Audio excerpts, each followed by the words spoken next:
لوله کشی گاز، لوله کشی آب و مال مخابرات نخوابیده. آب برامون میاد ولی خب اصلا آب نمیبینیم. ما 3 نصف شب بلندش اینقدر پمپ و میش بزنی تا آب برات بیاد.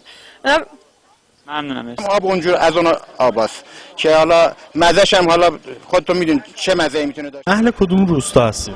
بسم الله الرحمن الرحیم. ضمن عرض سلام و خسته نباشید خدمت جناب عالی و همکاران بزرگوارتون و با عرض تسلیت به مناسبت ایام فاطمیه و حج حرمت حرمین شریفین عسکرین، بنده اهل روستای محمود آباد کهنه و عشایری شترخوار.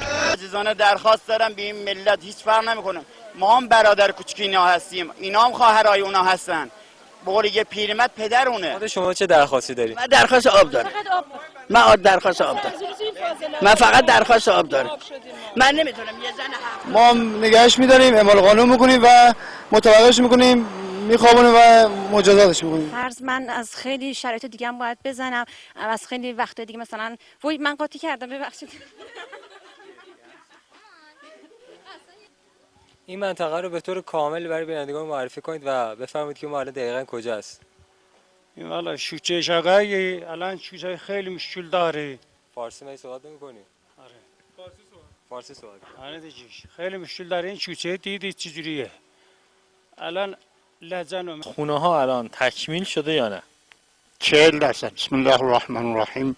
اشکال خودشونو جمع کنن بریزن تو یه مشنبه، وقتی میرن بیرون یه جای هم برن بریزن که دیگه زیاد کثیف نباشه. مردم ما مردم خوبی هستن، خیلی هم آدم خوبی هستن و خوبی از خود شما نباشه، ولی اینا رو این قربانی، آیا شما میدونید 27 خرداد ماه چه روزی هستش؟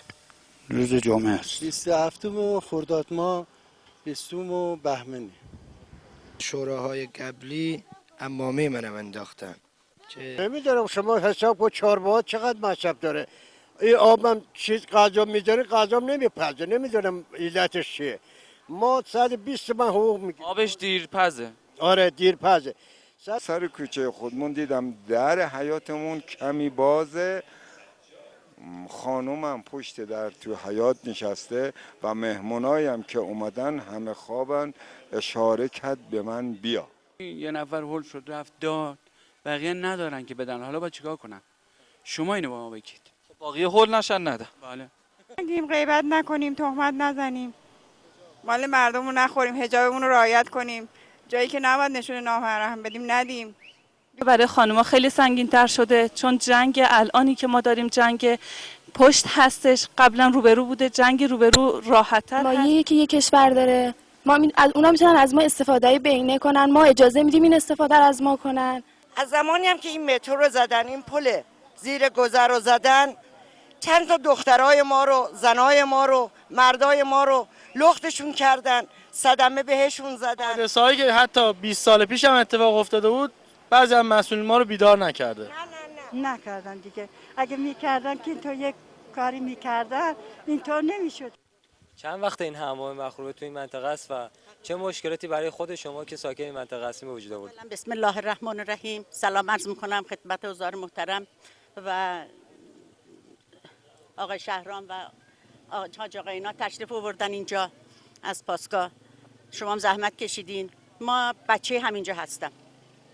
آقای که صحبت کردین. خودتون رو معرفی بفرمایید برام، بفهمم شغل شما چیه؟ افغانستان ازم حضرت الله صافی زاده، بچه استان کاپیسا، شهرستان تگاف. آقا احتیاط چیز خوبیه؟ احتیاط خیلی چیز خوبه، برای خانواده‌ام خوبه، اعتبار بزرگ احتیاطه. متشکرم. آقا مرسی.